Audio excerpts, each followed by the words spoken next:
Our scripture text this morning, they've come to us from the book of Ephesians and Colossians. I've picked out a few passages that specifically I want to use to celebrate Father's Day. So 3 passages. Listen for God's words that comes to us today. The scriptures say, in the same way, husbands should love their wives as they do their own body. He who loves his wife loves himself, for no one hates his own body, but nourishes it and tenderly cares for it. That's verse 1. Verse 2. Husbands, love your wives as Christ loved the church and gave himself up for her. Scripture 3. Fathers, do not provoke your children, but raise them up in the discipline and instruction of the Lord. And here the passages end, and may God bless these words as we seek to apply them to our lives. Hey, before I dive into the service, I want to say hello to all of our virtual members of Columbine United Church who watch us every single Sunday, actually during the week on YouTube. For all of you to know, we have a huge, growing number of people who consider themselves virtual members of Columbine United Church and tune into us regularly. So it's great to have you all. Thank you for joining us. If you like what you hear, please go to our Facebook page, like the Facebook page, and post some of your questions and notes. So it's good to have you here. All right, dads, wake up and tune in. You know, I need to share with you that I've been told I need a hearing aid by my wife. My wife and kids. Actually, you know, I have failed so many different hearing tests, and I know that a hearing aid is probably either this year or the year out, because one of my favorite words lately is, huh? Uh-huh? I can't quite hear you. And, you know, and I know that I've lost my hearing, but, you know, I really think that it's not so much because I've lost my hearing, it's that I have, you know, selective hearing. Right, guys? I have selective hearing, and it's because it started early. You know, I have 3 kids. You know, my twins just turned 21 on Friday. Blew me away. I know. And yeah. But, you know, it started, so I had twins that were 21. I had twins that were little, then my Kyle was just 2 years older. And I grew up with a lot of, Dad, Dad, Dad, Dad, Dad. And then if I could figure out how to do a repeat soundtrack, it would be Dad, Dad, Dad. And then there'd be this, honey, could you, honey, could you, honey, could you, honey, could you, Dad, Dad, honey, could you, honey, could you. The toilet stopped up, the toilet stopped up, Dad, Dad, honey, could you, the toilet stopped up, the toilet stopped up, Dad, Dad, honey, could you, toilet stopped up, the engine light's on, the engine light's on, the engine light's on, and you know, and so after a while, you know, dads, we develop this ability. It's an internal male thing. It's called a white noise.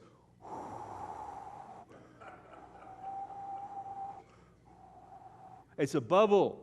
The bubble that is created. A lot of you smiling. You know exactly. So that, you know, it's kind of survival. Because it was really funny. I've read this test. I read about this test, and Mitch and I have confirmed it. Is that, and this is serious, that women, and on any given day, women use 3 times as many words as men. And somebody at the 8 o'clock service says, "You're kidding, I thought it was much more than that." Anyways, and so what happens is dads, that bubble kind of covers in. And dads, we know, even though we're staring right at somebody, we're thinking about something else, right? And we know that there's some kind of conversation going on, and we know we're in trouble when the one word gets in and the phrase gets in. So, honey, what do you think? I think that's a great idea. Great, let's go shopping to the mall. You know, and so that white noise machine, you know, is kind of a good thing. It's a survival mechanism for guys. But the problem is that it makes us deaf after a while, because we get so used to not listening and tuning out that we actually lose the ability to communicate to the people that are the most important to us. And we lose the ability to communicate to our spouses and to our partners. We lose the ability to communicate with our kids. We lose the ability to communicate with God. Most importantly, we lose the ability to communicate to ourselves. You know, so my whole purpose in this service is to get you to wake up. You know, I'm going to find as many different ways, guys, to wake you up.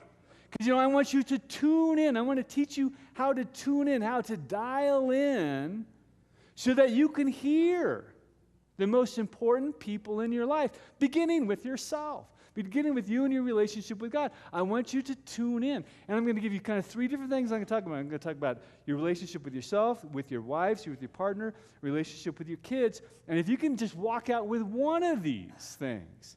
Actually, by the end, Mitch he's kind of tagged it at the very end with this beautiful song that you wrote that we're going to do kind of for the offertory piece. If you can walk out with nothing more than to remember the words, I love you, that's cool. That's where we're going to go.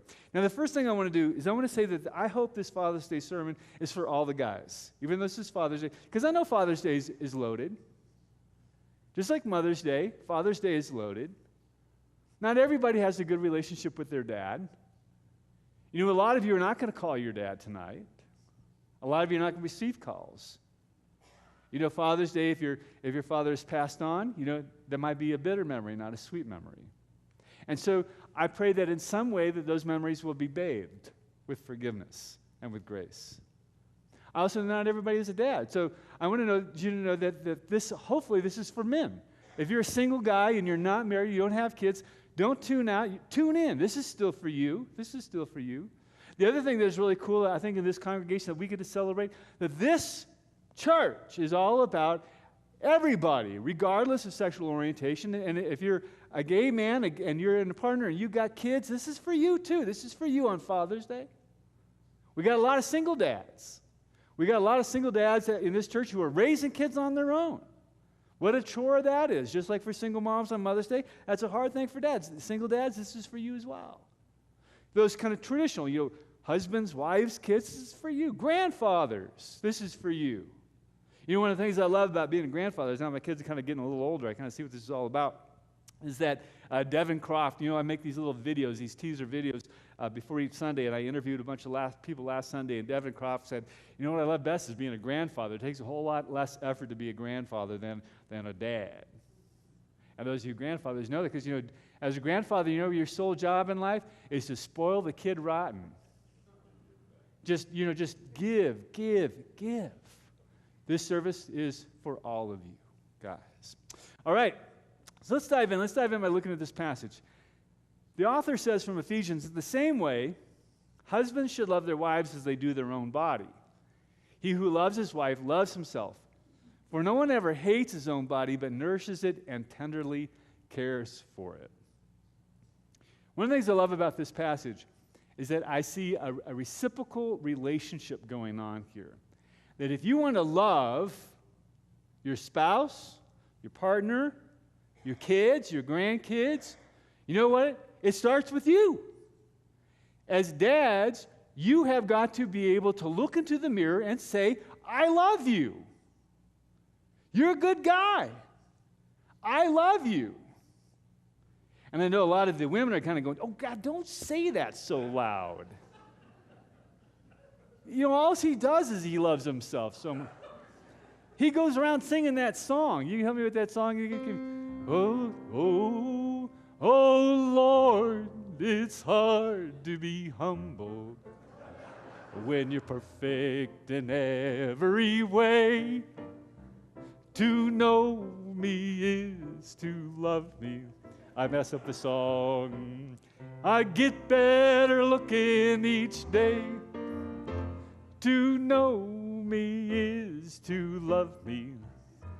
I must be a heck of a man.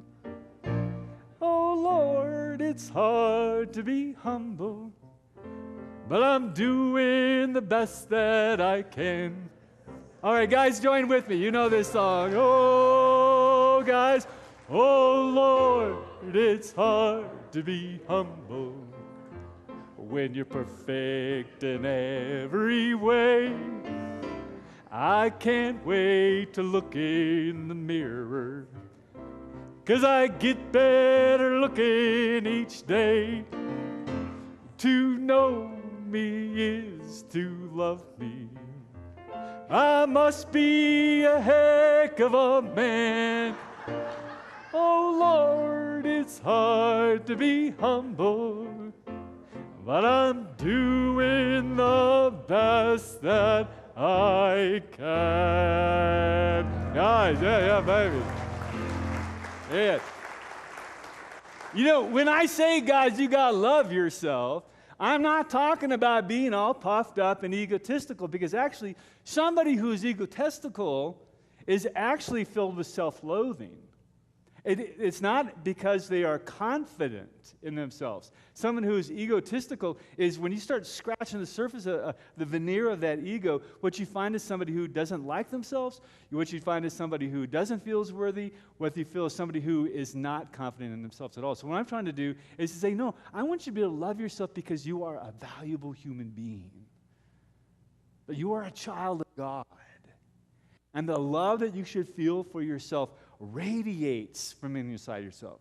That you to know that you are not here just by some fluke of genes, but you are here because God has sent you here, and that you have gifts and you have skills and you have abilities. And you should be using every single gift and skill that you have, so that when you die and you stand before God, you can say to God, yes, I've done it. I've done it. And that's why this passage for me is so important, because it says, guys, you've got to love yourself. And what I really love is that he makes a point. He says, it's like you have to take care of your own body. And I'm going to go from preaching to meddling. I'm going to offend a lot of you, because I'm going to talk about one of my pet things that is so important, and that's your body. That's your physical body. You know, the Apostle Paul says that our bodies are the temple of the Holy Spirit. And I know a lot of guys, when it comes down to it, it feels like your body is a dome stadium. You know, and that what you need to pay attention to is the 4 food groups are not bratwurst, beer, fries, and soda. If you want to love yourself, you know the very first thing that you got to do is you got to take care of yourself. Guys, I know what your work life is like, because I know what my work life is like. I know that it's demanding. I know when it comes time to take out just even 30 minutes a day to exercise, you kind of go, no, I'm too busy, I'm too stressed, I'm too tired. I don't have time to work out. Do you know, everybody that I say, that I meet in the intensive care unit, always tells me, I need to make time. Yeah, you do. Because, you can't love anybody when you're dead. You can't love anybody after you've had a massive stroke.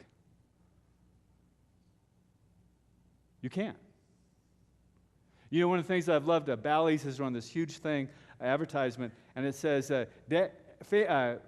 families, ditch the tie, give dad a membership. And it's because we love you. We want you to be here. We want you to be around. Grandfathers, your kids need you. Your grandkids need you. If you're not healthy, if you're not eating healthy, if you don't really take serious this notion that your body is the temple of the Holy Spirit. Looking back here at Tom Froning, Tom and I taught this thing called Gym Bag Bible along with several other people. And Tom can testify to this. Tom is, I'm 54, so Tom's 64. We have the same birthday, 10 years older. Tom is in amazing health.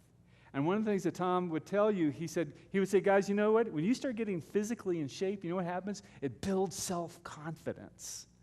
It builds a sense of self-worth. When you're healthy and strong and you know that you can take care of yourself, then you know what? You know you can take care of anybody.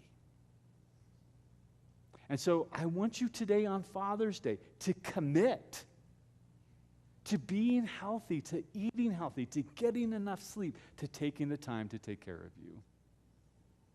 Okay, let's push on. Enough of the preaching. Enough of the meddling. Back to the preaching. Actually, not really, because I'm really going to start meddling now. This next one. Husbands, love your wives as Christ loved the church and gave himself up for her. What does it mean to love your spouse or your partner? What does that mean? I mean, have you really stopped to think about, what does this mean? How do I love my spouse?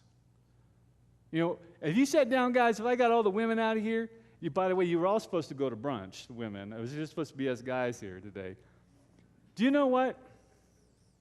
Guys, you'd have a tough time nailing that down. It took me 31 years to nail this down. 31 years to nail this down. What do it mean to love your wife? Is that, see, in my household, my wife has said for 30 years, Valentine's Day is my most favorite holiday. And I'd go, I hate Valentine's Day. You know, this is the most stupid Hallmark holiday. And every Valentine's Day she'd go, this is my favorite. And so for 30 years I'd roll my eyes until in the 31st year I kind of woke up and I said, wow, dude, tune in, wake up. She just said this is her favorite. She's been telling me for 30 years, this is her favorite holiday. What are you going to do to help make this a special holiday? And you know, I'm terrible at this stuff. Anybody who knows me is I am not romantic. I don't have a romantic bone in my body. And so I sat down and I said, well, let's just go for broke. I didn't know what that means, but I decided, now I'm going to tell you something. Women, knock it off. Don't hold this against the guys, all right? This is just my ideas.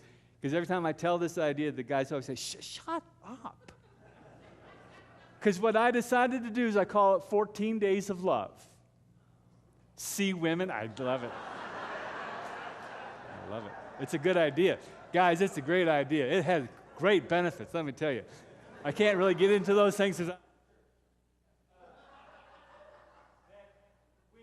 My wife wakes up on February 1st. See, they sent it out the guard now.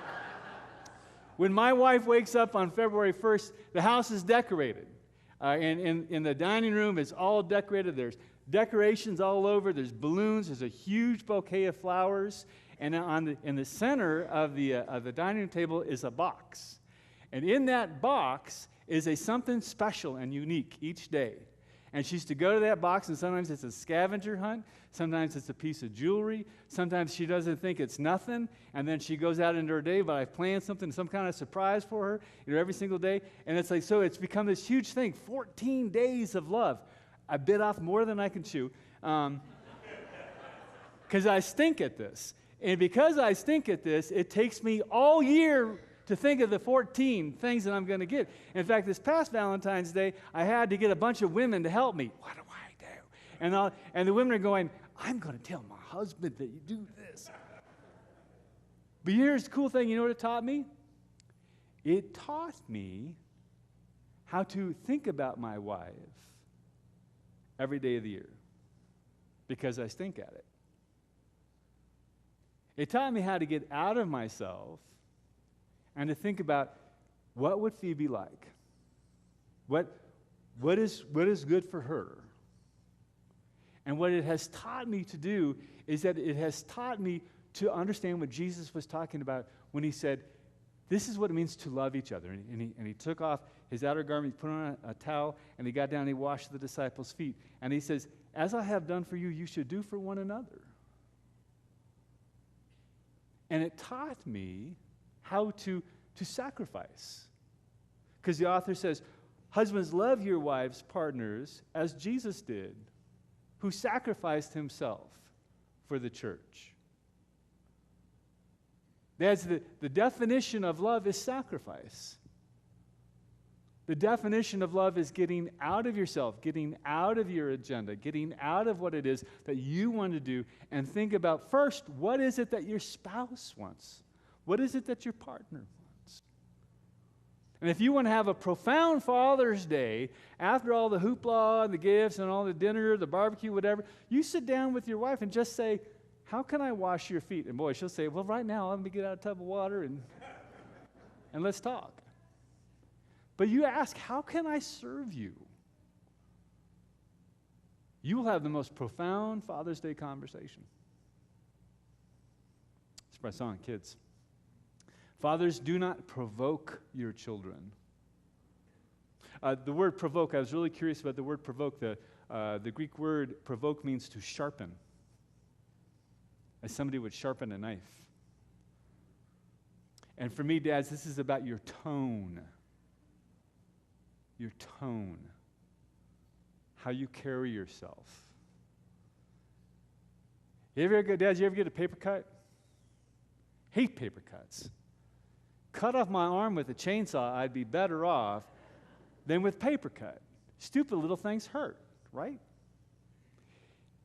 And yet, dads, depending upon who you are and how you carry yourself, it's like a paper cut to your kids.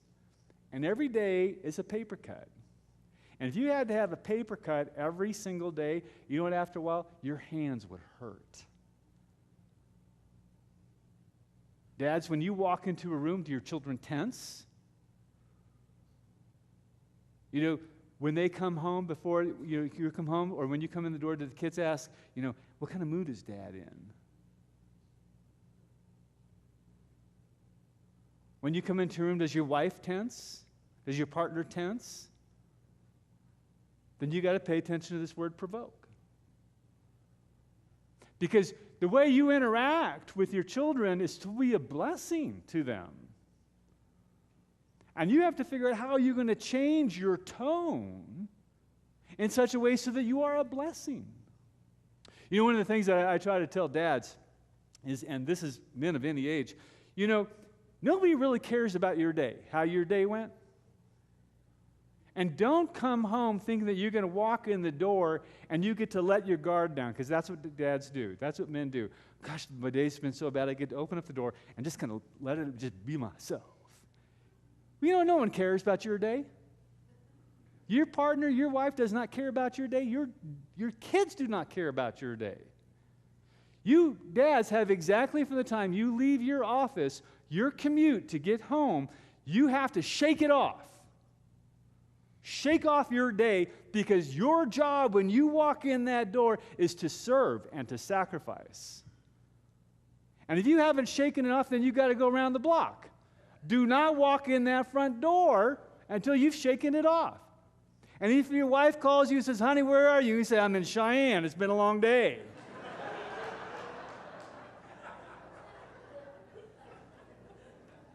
Don't walk in that door. Because it's not about you. It's about them. I one time had someone say, well, when do I get my needs met? I said, well, you got to go back and think about loving yourself and understand what it means to love yourself. Because after you have loved and washed your spouse's feet, your partner's feet, your kids' feet, see, at that point, then it becomes reciprocal. And that then your spouse says, let me wash your feet.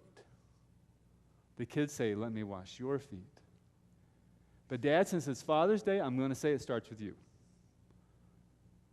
Shake it off. Because your job is to bring love. Mitch and I have often talked about this. That dads, our greatest job is to share love. One of the greatest tragedies that I see in my ministry is when men come to me and women come to me and say, after their dad's funeral, do you know what? Not once did my dad ever say, I love you. And I had somebody come up to me after the first service. Well, I said, I say it by my actions. No. The whole thing, actions speak louder than words? No, not when it comes to this. In fact, watch this. We'll just keep it in here. Watch this. How many of you grew up without ever hearing your father say, I love you? Put your hands up. Look around. Everybody look around. Put your hands way up. Don't be embarrassed. Way up. Look around. Look at this. Never again. Not a single person in this church will walk out of here not knowing that today begins the day. You have the opportunity to tell your spouse the words, I love you. And let it not just be Father's Day. You have the opportunity to tell your children, I love you. When that phone call comes, I don't care if you think your kid is an abysmal failure or there's been bad blood between you. It's time to take the initiative and let that go. It is time. Let it go. Just as God offers us unconditional love, dads, so should we be offering unconditional love. Take the first step and say, I love you. My prayer today is this song.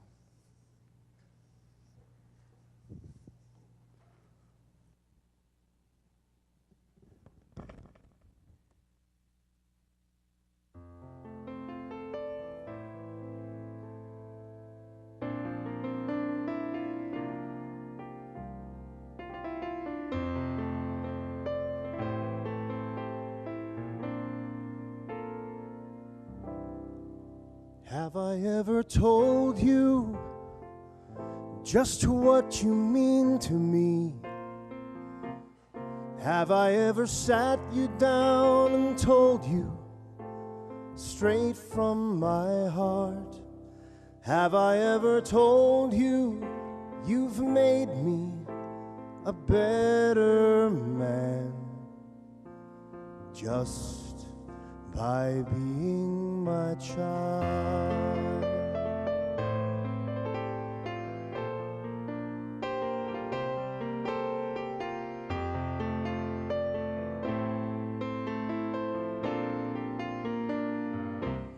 Have I ever told you how much you mean to me?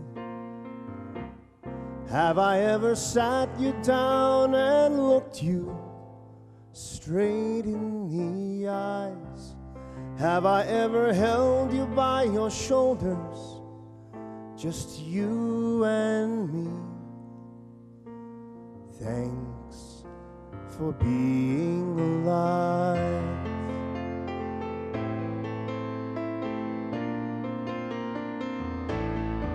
I'm always running here and there. I'll catch you when I can. I've got another dragon to slay. We gotta keep the monster fed. Sacrificing what?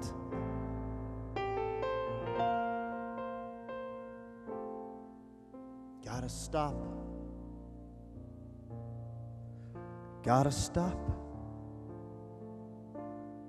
We gotta stop. Look deep inside. Have I ever said I'm proud of you just because you are? Have I ever said the words I love you? I mean, really said, I love you, just for being you. It starts today.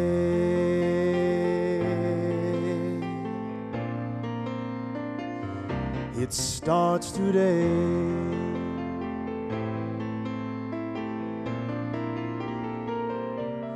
Have I ever told you how much you mean to me? Have I ever sat you down and looked you straight in your eyes? Have I ever held you by your shoulders, just you and me? Thanks for being my child.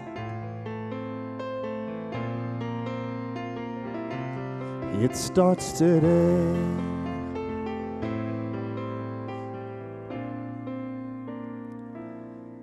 It starts today.